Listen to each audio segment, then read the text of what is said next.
नमस्कार जय जगन्नाथ आपण मानक मो चैनल को स्वागत करुचे। एबे आमे +2 सेकेंड ईयर पिलांका एमआईएल बहिर द्वितीय कविता जहाँकि स्वभाव कवि गंगाधर मेहर द्वारा रचित तपस्विनीर पत्रर संक्षिप्त प्रश्न उत्तर आलोचना करिबा। एबे आमे तपस्विनी पत्रर प्रथम प्रश्न को जिबा। शरण वत्सल ध्वज रिपु गजांकुश एथिरे ध्वज शब्दर अर्थ कौन? रक्षक, पताका, शत्रु, मित्र। एठारे ध्वज शब्दर अर्थ हेउची पताका। परवर्ती प्रश्न नवबामा बोली कवि काहाकू कहिचंती? सीता, सुनार सीता, नवविवाहित द्वितीय पत्नी ना रुक्मणी? एठारे नवबामा बोली कवि नवविवाहित द्वितीय पत्नी को कहिचंती। परवर्ती प्रश्न रामचंद्रंकर सद्गुणावली सतगुणित हेउथिबो काहेकि? सीतांक स्मृति को मन पकाई, लवकुशंक परिचय पाई, मुग्ध नववधू को मुग्ध करबा पाई, ऋषि मानंकु आनंद प्रदान करबा पाई। रामचंद्रंकर सद्गुणावली सतगुणित हेउथिबो मुग्ध नववधू को मुग्ध करबा पाई। परवर्ती प्रश्न तापसंक अशांति नाशक बोली काहाकू कहा जायछि? रामचंद्र, रावण, सीता ना वाल्मीकि? तापसंक अशांति नाशक बोली रामचंद्र को कहा जायछि।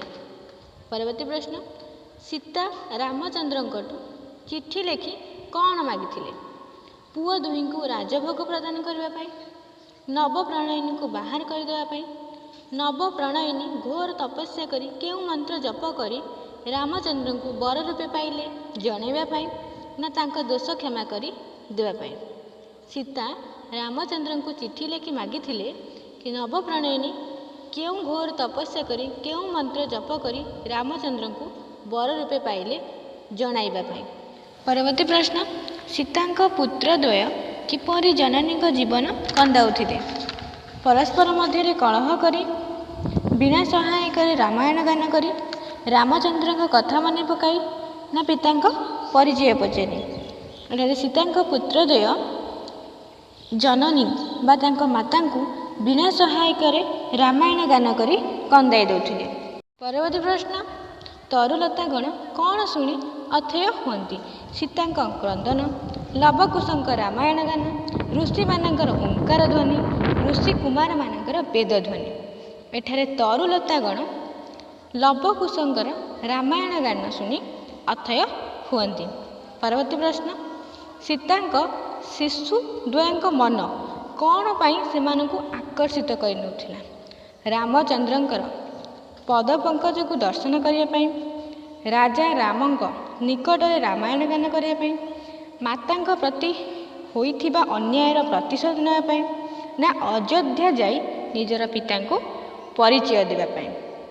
सीतांक शिशु द्वयंक मन रामचंद्रंक पद पंकज को दर्शन करिया पाई आकर्षित करनउथिला। परवर्ती प्रश्न कौन शुणी सीतांकर हृदय हानि होई जाउथिला? शिशुद्वयंक क्रंदन, रामचंद्रंकर गत दुखर कहानी, जनकंकर असुस्थता ना रामचंद्रंकर अश्वमेध यज्ञ?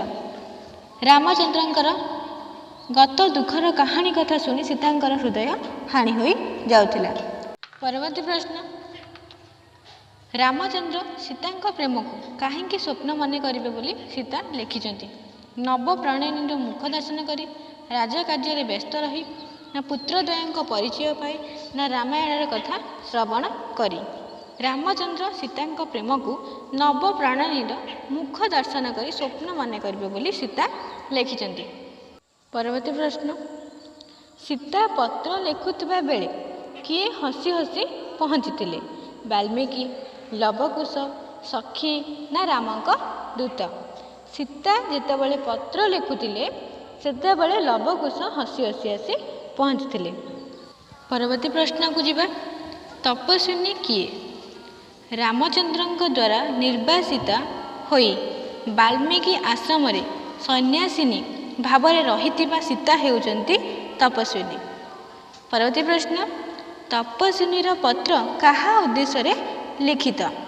तपस्विनी सीतांकर पत्र स्वामी तथा अयोध्या नरेश रामचंद्र उद्देश्य लिखित। परवर्ती प्रश्न शरण बश्चल बोली कवि क्या कहिचंती। एठारे शरण बश्चल बोली कवि रघुवीर रामचंद्र को कहिचंती। परवर्ती प्रश्न दुख गिरीर वज्र किए।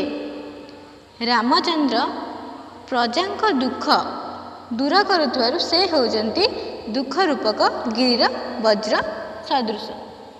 परवर्ती प्रश्न दीन भिकारुणी बोली क्या कह जाइछि। एठारे दीन भिकारुणी बोली सीता को कह जाइछि। राजा राजेश्वर किए। राजा राजेश्वर हेउचंती रघुवीर रामचंद्र। परवर्ती प्रश्न महायज्ञ रे किए दीक्षित होइथिले। महायज्ञ रे अयोध्यार राजा रामचंद्र दीक्षित होइथिले। परवर्ती प्रश्न नवबामा बोली क्या कह जाइछि। नवबामा बोली एठारे नवविवाहिता द्वितीय पत्नी को कह जाइछि। परवर्ती प्रश्न यज्ञ काल महाराजा बाम भागरे बा बाम पटे किए शोभा पाउथिबे बोली सीता पत्र लिखिछंती। यज्ञ काल महाराजा बाम भागरे बा बाम पटे नवबामा शोभा पाउथिबे बोली सीता पत्र लिखिछंती। परवर्ती प्रश्न यज्ञ काल रामचंद्र सद्गुण कहीं बढ़ी जाउथो बोली कह जाइछि।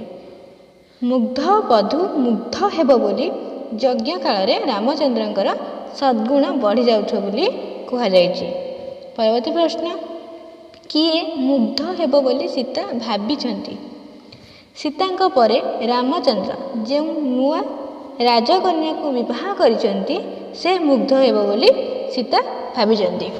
परवर्ती प्रश्न महायज्ञ रे महाराजा रामचंद्र कौन प्रदान करुथिबे बोली कह जाइछि।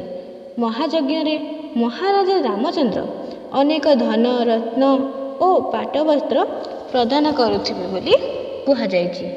परवर्ती प्रश्न दान बारिधि बोली सीता काहाकू संबोधन करिछंती। महाराजा रामचंद्र को दान बारिधि बोली सीता संबोधन करिछंती। परवर्ती प्रश्न तपस्वी मानकर अशांति नाशक किए।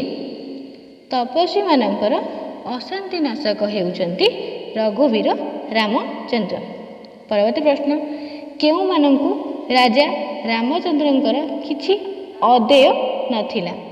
तापस मानंकु राजा रामचंद्रंकर किछि अदेय नथिला। परवर्ती प्रश्न मते न करिबो हेय बोली किए कहिचंती। एकथा तपस्विनी सीता कहिचंती। परवर्ती प्रश्न जनता भक्ति सहकारे काहाकू देखुथिबे बोली कह जाइछि। जनता भक्ति सहकारे रामचंद्रंकर अंक भाजन होइथिबा पत्नी को देखुथिबे बोली कह जाइछि। परवर्ती प्रश्न सीता रामचंद्र को कौन जणाई देबाकू लिखिथिले। एठारे रामचंद्र अंक मंडन करिथिबा नवबामा पूर्वे केउ तप और मंत्र जप करथिले ताहा जणाई देबाकू सीता लिखिथिले। परवर्ती प्रश्न अत्यंत अबोध बोली सीता काहाकू कहिचंती। अत्यंत अबोध बोली सीता तांकर पुत्र लवकुश को कहिचंती। परवर्ती प्रश्न सीतांकर पुत्र मानकर केउ भाग्य नाही बोली कह जाइछि। सीतांकर पुत्र मानकर पितृकुल आरोहण भाग्य नाही बोली कह जाइछि। परवर्ती प्रश्न सीतांक पुत्र माने किपरि जननीर जीवन को कंदाउथिले। एठारे सीतांकर पुत्र माने बीणा तंत्री सहायक रामायण गान करी जननीर जीवन बा तांक माता सीतांकर जीवन को कंदाउथिले। परवर्ती प्रश्न सीतांक पुत्र माने केउ वाद्य सहायता रामायण गाउथिले। सीतांक पुत्र माने बीणा वाद्य सहायता रामायण गान करुथिले। परवर्ती प्रश्न तरुलता कौन शुणी अथय हुअंती बोली सीता लिखिछंती। तरुलतागण लवकुशंक द्वारा गान करा जाउथिबा रामायण शुणी अथय हुअंती बोली सीता लिखिछंती। परवर्ती प्रश्न शिशुपुत्रद्वय काहा सहित अयोध्या जाउथिले। ଏଠାରେ ଶିଶୁପୁତ୍ରଦ୍ୱୟ ମହର୍ଷି ବାଲ୍ମୀକିଙ୍କ ସହିତ ଅଯୋଧ୍ୟା ଯାଉଥିଲେ। ପରବର୍ତ୍ତୀ ପ୍ରଶ୍ନ, କେଉଁଥିରେ ମୁଗ୍ଧ ହୋଇ ସୀତାଙ୍କର ଶିଶୁପୁତ୍ରଦ୍ୱୟ ମହର୍ଷିଙ୍କ ସହିତ ଯାଉଥିଲେ? ରାମଚନ୍ଦ୍ରଙ୍କର ଚରିତରେ ମୁଗ୍ଧ ହୋଇ ସୀତାଙ୍କ ଶିଶୁପୁତ୍ରଦ୍ୱୟ ମହର୍ଷିଙ୍କ ସହିତ ଯାଉଥିଲେ। ପରବର୍ତ୍ତୀ ପ୍ରଶ୍ନ, ସୀତାଙ୍କ ଶିଶୁପୁତ୍ରଦ୍ୱୟଙ୍କ ମନ କ'ଣ ପାଇଁ ଆକର୍ଷିତ ହେଉଥିଲା? ସୀତାଙ୍କ ଶିଶୁପୁତ୍ରଦ୍ୱୟଙ୍କର ମନ ରାମଚନ୍ଦ୍ରଙ୍କର ପଦ ପଙ୍କଜକୁ ଦର୍ଶନ କରିବା ପାଇଁ ଆକର୍ଷିତ ହେଉଥିଲା। ପରବର୍ତ୍ତୀ ପ୍ରଶ୍ନ, ସୀତାଙ୍କ ହୃଦୟ କେଉଁଥିରେ ହାଣି ହେଉଥିଲା? ରାମଚନ୍ଦ୍ରଙ୍କର ଅତୀତର ଦୁଃଖ କାହାଣୀ ଶୁଣି ସୀତାଙ୍କର ହୃଦୟ ହାଣି ହୋଇଯାଉଥିଲା। ପରବର୍ତ୍ତୀ ପ୍ରଶ୍ନ, ବୈଦେହୀର ସ୍ମୃତି କିପରି ମନେ ପଡ଼େ ବୋଲି ସୀତା ଲେଖିଛନ୍ତି? ଲବକୁଶଙ୍କ ଦ୍ୱାରା ରାମାୟଣ ଗାନ ଶ୍ରବଣ ପରେ ବୈଦେହୀର ସ୍ମୃତି ମନେ ପଡ଼େ ବୋଲି ସୀତା ଲେଖିଛନ୍ତି। ପରବର୍ତ୍ତୀ ପ୍ରଶ୍ନ, କାହିଁକି ରାମଚନ୍ଦ୍ର ସୀତାଙ୍କ ପ୍ରେମକୁ ସ୍ୱପ୍ନ ପରି ମନେ କରିବେ? ନବପ୍ରଣୟିନୀ ବା ସେ ଯେଉଁ ନବବାମା ପ୍ରଫୁଲ୍ଲ ବଦନକୁ ଚାହିଁ ରାମଚନ୍ଦ୍ର ସୀତାଙ୍କ ପ୍ରେମକୁ ସ୍ୱପ୍ନ ପରି ମନେ କରିବେ। ପରବର୍ତ୍ତୀ ପ୍ରଶ୍ନ, ହୃଦୟ ବିକଳରେ ପତ୍ର ଲେଖୁଥିବା ବେଳେ ପତ୍ରଟି କାହା ଦ୍ୱାରା ଧୋଇ ହୋଇ ଯାଉଥିଲା? ହୃଦୟ ବିକଳରେ ସୀତା ଯେତେବେଳେ ରାମଚନ୍ଦ୍ରଙ୍କ ପାଖକୁ ପତ୍ର ଲେଖୁଥିଲେ ସେତେବେଳେ ସେହି ପତ୍ରଟି ସୀତାଙ୍କର ଦୁଇ ନୟନର ଜଳରେ ଧୋଇ ହୋଇ ଯାଉଥିଲା। ପରବର୍ତ୍ତୀ ପ୍ରଶ୍ନ, କାହାକୁ ଦେଖି ସୀତାଙ୍କ ପତ୍ର ଲିଖନ ବନ୍ଦ ହୋଇଗଲା? ଲବକୁଶଙ୍କର ହସ ହସ ମୁହଁକୁ ଦେଖି ସୀତାଙ୍କର ପତ୍ର ଲିଖନ ବନ୍ଦ ହୋଇଗଲା। ଏବେ ଆମେ 2 ନମ୍ବର ବିଶିଷ୍ଟ ପ୍ରଶ୍ନର ଉତ୍ତର ଆଲୋଚନା କରିବା। ଏଠାରେ ଲେଖା ଓ ଲେଖକଙ୍କ ସୂଚନା ପାଇଁ 1 ନମ୍ବର ଏବଂ ଉତ୍ତର ପାଇଁ 1 ନମ୍ବର ରହିବ। ପ୍ରଥମ ପ୍ରଶ୍ନକୁ ଯିବା। ରାମଚନ୍ଦ୍ରଙ୍କଠାରେ ବିଦୂଷକମାନେ କ'ଣ ଦେଖିଥାନ୍ତି? କବିତା ତପସ୍ୱିନୀର ପତ୍ର, କବି ସ୍ୱଭାବ କବି ଗଙ୍ଗାଧର ମେହେର। ରାମଚନ୍ଦ୍ର ଶରଣବତ୍ସଳ ପତାକା ଧାରଣ କରିଥିବା, ଶତ୍ରୁମାନଙ୍କୁ ଆୟତ୍ତ କରିଥିବା ଏବଂ ଦୁଃଖ ରୂପକ ପର୍ବତରେ ବଜ୍ର ସଦୃଶ ହୋଇଥିବା ତାଙ୍କଠାରେ ବିଦୂଷକମାନେ ବା ପଣ୍ଡିତମାନେ ଦେଖିଥାନ୍ତି। ପରବର୍ତ୍ତୀ ପ୍ରଶ୍ନ, ଦୀନ ଭିକାରୁଣୀ ଦୂର ନତ ଶିର ବନ୍ଦେ, କିଏ କାହାକୁ ବନ୍ଦନା କରୁଛି? କବିତା ତପସ୍ୱିନୀର ପତ୍ର, କବି ସ୍ୱଭାବ କବି ଗଙ୍ଗାଧର ମେହେର। ତପସ୍ୱିନୀ ସୀତା ରାଜା ରାଜେଶ୍ୱର ତଥା ତାଙ୍କ ସ୍ୱାମୀ ରାମଚନ୍ଦ୍ରଙ୍କୁ ଦୀନ ଭିକାରୁଣୀ ଦୂର ନତ ଶିର ବନ୍ଦେ ବୋଲି କହି ବନ୍ଦନା କରିଛନ୍ତି। ପରବର୍ତ୍ତୀ ପ୍ରଶ୍ନ, ରାମଚନ୍ଦ୍ର କିପରି ମହାଯଜ୍ଞରେ ଦୀକ୍ଷିତ ହୋଇଥିବେ ବୋଲି ସୀତା ମନେ କରୁଛନ୍ତି? କବି ସ୍ୱଭାବ କବି ଗଙ୍ଗାଧର ମେହେର, କବିତା ତପସ୍ୱିନୀର ପତ୍ର। ନବବିବାହିତା ପତ୍ନୀକୁ ବାମ ପାର୍ଶ୍ୱରେ ଉପବେଶନ କରାଇ ରାମଚନ୍ଦ୍ର ମହାଯଜ୍ଞରେ ଦୀକ୍ଷିତ ହୋଇଥିବେ ବୋଲି ସୀତା ମନେ କରୁଛନ୍ତି। ପରବର୍ତ୍ତୀ ପ୍ରଶ୍ନ, ମୁଗ୍ଧ ବଧୂକୁ ମୁଗ୍ଧ କରିବା ପାଇଁ ରାମଙ୍କଠାରେ କ'ଣ ବଢ଼ିଯାଉଥିବ ବୋଲି କୁହାଯାଉଛି? କବିତା ତପସ୍ୱିନୀର ପତ୍ର, କବି ସ୍ୱଭାବ କବି ଗଙ୍ଗାଧର ମେହେର। ମୁଗ୍ଧ ବଧୂକୁ ମୁଗ୍ଧ କରିବା ପାଇଁ ରାମଙ୍କଠାରେ ସକଳ ସଦ୍ଗୁଣ ବଢ଼ିଯାଉଥିବ ବୋଲି କୁହାଯାଇଛି। ପରବର୍ତ୍ତୀ ପ୍ରଶ୍ନ, ରାମଚନ୍ଦ୍ର ଯଜ୍ଞରେ କ'ଣ ସବୁ ଦାନ କରୁଥିଲେ? କବିତା ତପସ୍ୱିନୀର ପତ୍ର, କବି ସ୍ୱଭାବ କବି ଗଙ୍ଗାଧର ମେହେର। ରାମଚନ୍ଦ୍ର ଯଜ୍ଞରେ ଅଶେଷ ରତ୍ନ ଧନ ଓ ପାଟବସ୍ତ୍ର ସବୁ ଦାନ କରୁଥିଲେ। ପରବର୍ତ୍ତୀ ପ୍ରଶ୍ନ, ସୀତାଙ୍କ ମନରେ କି ଭିକ୍ଷା ଉଦୟ ହୋଇଥିଲା? କବିତା ତପସ୍ୱିନୀର ପତ୍ର, କବି ସ୍ୱଭାବ କବି ଗଙ୍ଗାଧର ମେହେର। ସୀତାଙ୍କ ମନରେ ରାମଚନ୍ଦ୍ରଙ୍କର ନବବିବାହିତା ପତ୍ନୀ ବା ପୂର୍ବେ କେଉଁ ତପସ୍ୟା ଆଚରଣ କରିଥିଲେ? ସୀତାଙ୍କ ମନରେ ଥିଲା କି ରାମଚନ୍ଦ୍ରଙ୍କର ଯେଉଁ ନବବିବାହିତା ପତ୍ନୀ ସେ ପୂର୍ବେ କେଉଁ ତପସ୍ୟା ଆଚରଣ କରିଥିଲେ, କେଉଁଠାରେ କେତେ କାଳ କେଉଁ ମନ୍ତ୍ର ଜପ କରିଥିଲେ ତାଙ୍କୁ ଜଣାଇ ଦେବାର ଭିକ୍ଷା ଉଦୟ କରିଥିଲେ। ପରବର୍ତ୍ତୀ ପ୍ରଶ୍ନ, ସୀତା ରାମଚନ୍ଦ୍ରଙ୍କ ଠାରୁ କେଉଁ ମନ୍ତ୍ର ଜାଣିବାକୁ ଚାହୁଁଥିଲେ? କବିତା ତପସ୍ୱିନୀର ପତ୍ର, କବି ସ୍ୱଭାବ କବି ଗଙ୍ଗାଧର ମେହେର। ସୀତା ରାମଚନ୍ଦ୍ରଙ୍କ ଠାରୁ ତାଙ୍କ ନବବିବାହିତା ପତ୍ନୀ କେଉଁ ମନ୍ତ୍ର ଜପ କରି ତାଙ୍କୁ ସ୍ୱାମୀ ରୂପରେ ପାଇଥିଲେ ସେହି ମନ୍ତ୍ର ଜାଣିବାକୁ ଚାହୁଁଥିଲେ। ପରବର୍ତ୍ତୀ ପ୍ରଶ୍ନ, କ'ଣ ପାଇଲେ ସୀତା 100 ଅଶ୍ୱମେଧ ଯଜ୍ଞର ଧନ ପାଇଯିବେ ବୋଲି କହିଛନ୍ତି? କବିତା ତପସ୍ୱିନୀର ପତ୍ର, କବି ସ୍ୱଭାବ କବି ଗଙ୍ଗାଧର ମେହେର। ରାମଚନ୍ଦ୍ରଙ୍କ ନବବଧୂ କେଉଁ ମନ୍ତ୍ର କେତେ କାଳ ଜପ କରି ରାମଚନ୍ଦ୍ରଙ୍କୁ ତାଙ୍କ ସ୍ୱାମୀ ରୂପରେ ପାଇଥିଲେ? ସେହି ମନ୍ତ୍ରକୁ ସୀତା ପାଇଗଲେ 100 ଅଶ୍ୱମେଧ ଯଜ୍ଞର ଧନ ପାଇଯିବେ ବୋଲି କହିଛନ୍ତି। ପରବର୍ତ୍ତୀ ପ୍ରଶ୍ନ, ନ ଜାଣନ୍ତି ଜନ୍ମକାଳୁ ପିତୃ ଅନୁରାଗ କାହା ପ୍ରସଙ୍ଗରେ କୁହାଯାଇଛି? କବିତା ତପସ୍ୱିନୀର ପତ୍ର, କବି ସ୍ୱଭାବ କବି ଗଙ୍ଗାଧର ମେହେର। ଯେହେତୁ ଲବକୁଶ ବାଲ୍ମୀକିଙ୍କ ଆଶ୍ରମରେ ଜନ୍ମ ହୋଇଥିଲେ, ସେଥିପାଇଁ ନ ଜାଣନ୍ତି ଜନ୍ମକାଳୁ ପିତୃ ଅନୁରାଗ ବୋଲି ସେହି ଭାତୃଦ୍ୱୟଙ୍କ ପ୍ରସଙ୍ଗରେ କୁହାଯାଇଛି। ପରବର୍ତ୍ତୀ ପ୍ରଶ୍ନ, କିଏ ନ କାନ୍ଦିବ ବହି ମାନବ ହୃଦୟ? କିଏ ନ କାନ୍ଦିବ ବହି ମାନବ ହୃଦୟ କେଉଁ ପ୍ରସଙ୍ଗରେ କୁହାଯାଇଛି? କବିତା ତପସ୍ୱିନୀର ପତ୍ର, କବି ସ୍ୱଭାବ କବି ଗଙ୍ଗାଧର ମେହେର। ସୀତାଙ୍କ ବାଳକ ପୁତ୍ର ଦୁହିଁଙ୍କର ବୀଣାତନ୍ତ୍ରୀ ସହିତ ରାମାୟଣ ଗାନ ଶୁଣିବା ପରେ ନିଶ୍ଚୟ ସମସ୍ତେ କାନ୍ଦି ପକାଇବେ। ତେଣୁ କିଏ ନ କାନ୍ଦିବ ବହି ମାନବ ହୃଦୟ ବୋଲି କୁହାଯାଇଛି। ପରବର୍ତ୍ତୀ ପ୍ରଶ୍ନ, କେଉଁମାନେ କିପରି ଜନନୀର ହୃଦୟ କନ୍ଦାଉଥିଲେ? କବିତା ତପସ୍ୱିନୀର ପତ୍ର, କବି ସ୍ୱଭାବ କବି ଗଙ୍ଗାଧର ମେହେର।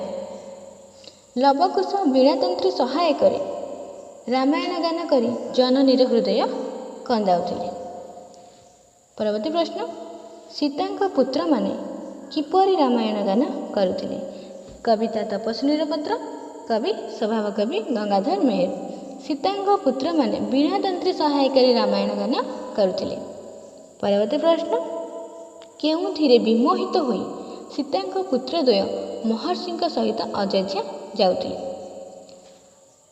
କବିତା ତପସ୍ୱିନୀର ପତ୍ର, କବି ସ୍ୱଭାବ କବି ଗଙ୍ଗାଧର ମେହେର। ରାମଚନ୍ଦ୍ରଙ୍କ ଚରିତରେ ନିଜେ ବିମୋହିତ ହୋଇ ସୀତାଙ୍କ ପୁତ୍ରଦ୍ୱୟ ମହର୍ଷିଙ୍କ ସହିତ ଅଯୋଧ୍ୟା ଯାଉଥିଲେ। ପରବର୍ତ୍ତୀ ପ୍ରଶ୍ନ, ସୀତାଙ୍କ ପୁତ୍ରମାନଙ୍କର ମନ କାହିଁକି ଆକର୍ଷିତ ହେଉଥିଲା? କବିତା ତପସ୍ୱିନୀର ପତ୍ର, କବି ସ୍ୱଭାବ କବି ଗଙ୍ଗାଧର ମେହେର। ରାମଚନ୍ଦ୍ରଙ୍କର ପଦପଙ୍କଜ ଦର୍ଶନ କରିବା ପାଇଁ ସୀତାଙ୍କର ପୁତ୍ରମାନଙ୍କ ମନ ଆକର୍ଷିତ ହେଉଥିଲା। ପରବର୍ତ୍ତୀ ପ୍ରଶ୍ନ, ସୀତା କେଉଁ ପ୍ରସଙ୍ଗରୁ ନିଜର ଔତ୍ସୁକ୍ୟ ଦମନ କରିପାରୁ ନଥିଲେ? ସୀତା କେଉଁ ପ୍ରସଙ୍ଗରୁ ନିଜର ଔତ୍ସୁକ୍ୟ ଦମନ କରିପାରୁ ନଥିଲେ? କବିତା ତପସ୍ୱିନୀର ପତ୍ର, କବି ସ୍ୱଭାବ କବି ଗଙ୍ଗାଧର ମେହେର। ସୀତାଙ୍କ ପୁତ୍ରଦ୍ୱୟ ରାମାୟଣ ଗାନ ଛଳରେ ରାମଚନ୍ଦ୍ରଙ୍କର ଅତୀତ ଜୀବନର ଦୁଃଖ କାହାଣୀ ବୋଲୁଥିବା ବେଳେ ଯେତେବେଳେ ସୀତାଙ୍କ ପୁତ୍ରଦ୍ୱୟ ରାମାୟଣ ଗାନ କରୁଥିଲେ, ଯେତେବେଳେ ସେ ବୀଣାତନ୍ତ୍ରୀ ସହାୟକରେ ରାମାୟଣ ଗାନ କରୁଥିଲେ, ରାମଚନ୍ଦ୍ରଙ୍କର ଅତୀତ ଜୀବନର ଦୁଃଖ କାହାଣୀକୁ ଗାନ କରୁଥିଲେ, ସୀତାଙ୍କର ହୃଦୟ ଦୁଃଖାଭିଭୂତ ହେଉଥିଲା। ସେତେବେଳେ ସୀତାଙ୍କର ହୃଦୟ ଦୁଃଖପୂର୍ଣ୍ଣ ହେଉଥିଲା ଏବଂ ତାହାକୁ ନ ଶୁଣିଲେ ସେ ତାଙ୍କ ମନରୁ ନିଜର ଔତ୍ସୁକ୍ୟ ଦମନ କରିପାରୁ ନଥିଲେ। ଏବେ ଆମେ 3 ନମ୍ବର ବିଶିଷ୍ଟ ପ୍ରଶ୍ନର ଉତ୍ତର ଆଲୋଚନା କରିବା। ଏଠାରେ ଲେଖା ଓ ଲେଖକଙ୍କ ସୂଚନା ପାଇଁ 1 ନମ୍ବର ଏବଂ ଉତ୍ତର ପାଇଁ 2 ନମ୍ବର ରହିବ। ପ୍ରଥମ ପ୍ରଶ୍ନ, ତପସ୍ୱିନୀ ସୀତା କାହାକୁ ପତ୍ର ଲେଖିଥିଲେ ଓ କାହିଁକି? କବିତା ତପସ୍ୱିନୀର ପତ୍ର, କବି ସ୍ୱଭାବ କବି ଗଙ୍ଗାଧର ମେହେର। ରାମ ହୃଦୟ ଜ୍ୟୋତ୍ସ୍ନା ବୈଦେହୀ ସୀତା ଶୁଣିବାକୁ ପାଇଛନ୍ତି ଯେ ଅଯୋଧ୍ୟାର ନରପତି ରଘୁବୀର ରାମଚନ୍ଦ୍ର ଅଯୋଧ୍ୟାରେ ଯଜ୍ଞ କରୁଛନ୍ତି। ଯଜ୍ଞ କାର୍ଯ୍ୟ ପତ୍ନୀ ବିନା ଅସମ୍ଭବ। ତେଣୁ ସୀତାଙ୍କ ମନରେ ରାମଚନ୍ଦ୍ରଙ୍କ ପ୍ରତି ସନ୍ଦେହ ଜାତ ହୋଇଥିଲା। ରାମଚନ୍ଦ୍ର ହୁଏତ ଦ୍ୱିତୀୟ ପତ୍ନୀ ବରଣ କରିଥାଇପାରନ୍ତି ବୋଲି ସୀତା ଅନୁମାନ କରିଥିଲେ। ତେଣୁ ସୀତା ରାମଚନ୍ଦ୍ରଙ୍କୁ ଏକ ନିବେଦନ ପତ୍ର ଲେଖିଥିଲେ। ପରବର୍ତ୍ତୀ ପ୍ରଶ୍ନ, ରାମଚନ୍ଦ୍ରଙ୍କର ଯଜ୍ଞ କରୁଥିବା କଥା ଶୁଣି ସୀତା କେଉଁ ପ୍ରସଙ୍ଗରେ ନିଶ୍ଚିନ୍ତ ହୋଇଥିଲେ? କବିତା ତପସ୍ୱିନୀର ପତ୍ର, କବି ସ୍ୱଭାବ କବି ଗଙ୍ଗାଧର ମେହେର। ସୀତା ଯେତେବେଳେ ରାମଚନ୍ଦ୍ରଙ୍କ ଦ୍ୱାରା ନିର୍ବାସିତ ହୋଇ ବାଲ୍ମୀକି ଆଶ୍ରମରେ ତପସ୍ୱିନୀ ଭାବରେ ରହିଥିଲେ, ସେତେବେଳେ ସେ ରାମଚନ୍ଦ୍ର ଯଜ୍ଞ କରୁଥିବା କଥା ଶୁଣିଥିଲେ। ଯଜ୍ଞ କାର୍ଯ୍ୟ ପତ୍ନୀ ବିନା ସମ୍ଭବ ନୁହେଁ ବୋଲି ସେ ଜାଣିଥିଲେ। ଯେହେତୁ ରାମଚନ୍ଦ୍ର ଯଜ୍ଞ କରୁଛନ୍ତି ସେଥିପାଇଁ ସେ ଦ୍ୱିତୀୟ ପତ୍ନୀ ଗ୍ରହଣ କରିଥିବା କଥା ସୀତା ନିଶ୍ଚିନ୍ତ ହୋଇଥିଲେ। ପରବର୍ତ୍ତୀ ପ୍ରଶ୍ନ, ମୁଇଁ ତପସ୍ୱିନୀ ମୋତେ ନ କରିବ ହେୟ। ଏହା କେଉଁ ପ୍ରସଙ୍ଗରେ କୁହାଯାଇଛି? କବିତା ତପସ୍ୱିନୀର ପତ୍ର, କବି ସ୍ୱଭାବ କବି ଗଙ୍ଗାଧର ମେହେର।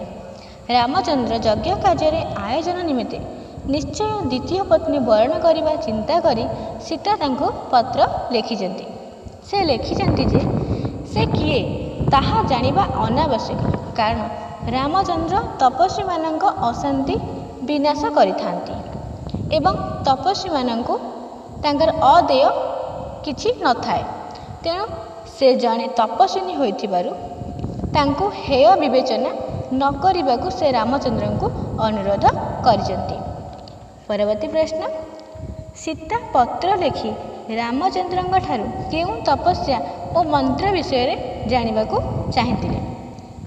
କବିତା ତପସ୍ୱିନୀର ପତ୍ର, କବି ସ୍ୱଭାବ କବି ଗଙ୍ଗାଧର ମେହେର। ରାମଚନ୍ଦ୍ର ଅଯୋଧ୍ୟାରେ ଯଜ୍ଞ କରୁଥିବା କଥା ଶୁଣି ମୁନି ଆଶ୍ରମରେ ତପସ୍ୱିନୀ ଭାବରେ ଜୀବନ ବିତାଉଥିବା ସୀତା ନିଶ୍ଚିନ୍ତ ହୋଇଥିଲେ ଯେ ରାମଚନ୍ଦ୍ର ଦ୍ୱିତୀୟ ପତ୍ନୀ ଗ୍ରହଣ କରିଛନ୍ତି। ତେଣୁ ସେ ରାମଚନ୍ଦ୍ରଙ୍କୁ ପତ୍ର ଲେଖି ତାଙ୍କଠାରୁ ଜାଣିବାକୁ ଚାହିଁଥିଲେ ଯେ ତାଙ୍କ ଦ୍ୱିତୀୟ ପତ୍ନୀ କେଉଁ ତପସ୍ୟା ଓ ମନ୍ତ୍ର ଜପ କରି ତାଙ୍କୁ ପ୍ରତିରୂପେ ପାଇପାରିଛନ୍ତି। ପରବର୍ତ୍ତୀ ପ୍ରଶ୍ନ, ନିଜର ପୁତ୍ରମାନଙ୍କର କେଉଁ ଅସହାୟତା ବିଷୟରେ ସୀତା ପତ୍ର ମାଧ୍ୟମରେ ସ୍ୱାମୀଙ୍କୁ ଲେଖିଥିଲେ? କବିତା ତପସ୍ୱିନୀର ପତ୍ର, କବି ସ୍ୱଭାବ କବି ଗଙ୍ଗାଧର ମେହେର। ତପସ୍ୱିନୀ ଭାବରେ ରହିଥିବା ସୀତା ରାମଚନ୍ଦ୍ରଙ୍କୁ ନିବେଦନ ପତ୍ର ଜଣାଇବା ସଙ୍ଗେ ସଙ୍ଗେ ତାଙ୍କର ଅବୋଧ ପୁତ୍ରଦ୍ୱୟଙ୍କର ଅସହାୟତା ବିଷୟରେ ମଧ୍ୟ ଜଣାଇଥିଲେ। ସେ ଲେଖିଥିଲେ ଯେ ତାଙ୍କର ପୁତ୍ରଦ୍ୱୟ ଅତ୍ୟନ୍ତ ଅବୋଧ, ସେମାନଙ୍କର ଭାଗ୍ୟରେ ପିତୃକୋଳ ଆରୋହଣର ଭାଗ୍ୟ ନାହିଁ, ଫଳରେ ସେମାନେ ଜନ୍ମ ସମୟରୁ ପିତୃ ଅନୁରାଗ ଜାଣନ୍ତି ନାହିଁ। ପରବର୍ତ୍ତୀ ପ୍ରଶ୍ନ, କାହିଁକି ସୀତାଙ୍କ ପ୍ରେମକୁ ରାମଚନ୍ଦ୍ର ସ୍ୱପ୍ନ ପରି ମନେ କରିବେ ବୋଲି ସେ ଉଲ୍ଲେଖ କରିଛନ୍ତି? କବିତା ତପସ୍ୱିନୀର ପତ୍ର, କବି ସ୍ୱଭାବ କବି ଗଙ୍ଗାଧର ମେହେର। ଅଭିମାନ ଭରା ମାନସିକତା ପ୍ରକାଶ କରି ସୀତା ନିବେଦନ ପତ୍ରରେ ଲେଖିଛନ୍ତି, ପୁତ୍ରଙ୍କ ଠାରୁ ରାମାୟଣ ଶୁଣିଲା ପରେ ଯଦି ବୈଦେହୀର କଥା ମନେ ପଡ଼ିଯାଏ ତାହାକୁ ନବପ୍ରଣୟୀର ପ୍ରଫୁଲ୍ଲ ଲୋପନକୁ ଚାହିଁ ସ୍ୱପ୍ନ ପରି ମନେ କରିବ, ଅର୍ଥାତ୍ ଦ୍ୱିତୀୟ ପତ୍ନୀକୁ ପାଇଲା ପରେ ବୈଦେହୀର କଥାକୁ ସ୍ୱପ୍ନ ପରି ଭୁଲିଯିବ। ପରବର୍ତ୍ତୀ ପ୍ରଶ୍ନ, ତପସ୍ୱିନୀ ସୀତାଙ୍କର ସନ୍ଦେହାଚ୍ଛନ୍ନ ଭାବନାର ପରିଚୟ ଦିଅ। କବିତା ତପସ୍ୱିନୀର ପତ୍ର, କବି ସ୍ୱଭାବ କବି ଗଙ୍ଗାଧର ମେହେର। ମୁନି ଆଶ୍ରମରେ ଥିବା ସମୟରେ ତପସ୍ୱିନୀ ସୀତା ଶୁଣିବାକୁ ପାଇଛନ୍ତି ଯେ ଅଯୋଧ୍ୟାରେ ସ୍ୱାମୀ ରାମଚନ୍ଦ୍ର ଅଶ୍ୱମେଧ ଯଜ୍ଞ କରାଉଛନ୍ତି। ଯଜ୍ଞ କାର୍ଯ୍ୟରେ ପତ୍ନୀର ଆବଶ୍ୟକତା ରହିଛି, ପତ୍ନୀ ବିନା ଏ ଯଜ୍ଞ ସମ୍ଭବ ହୋଇପାରିବ ନାହିଁ।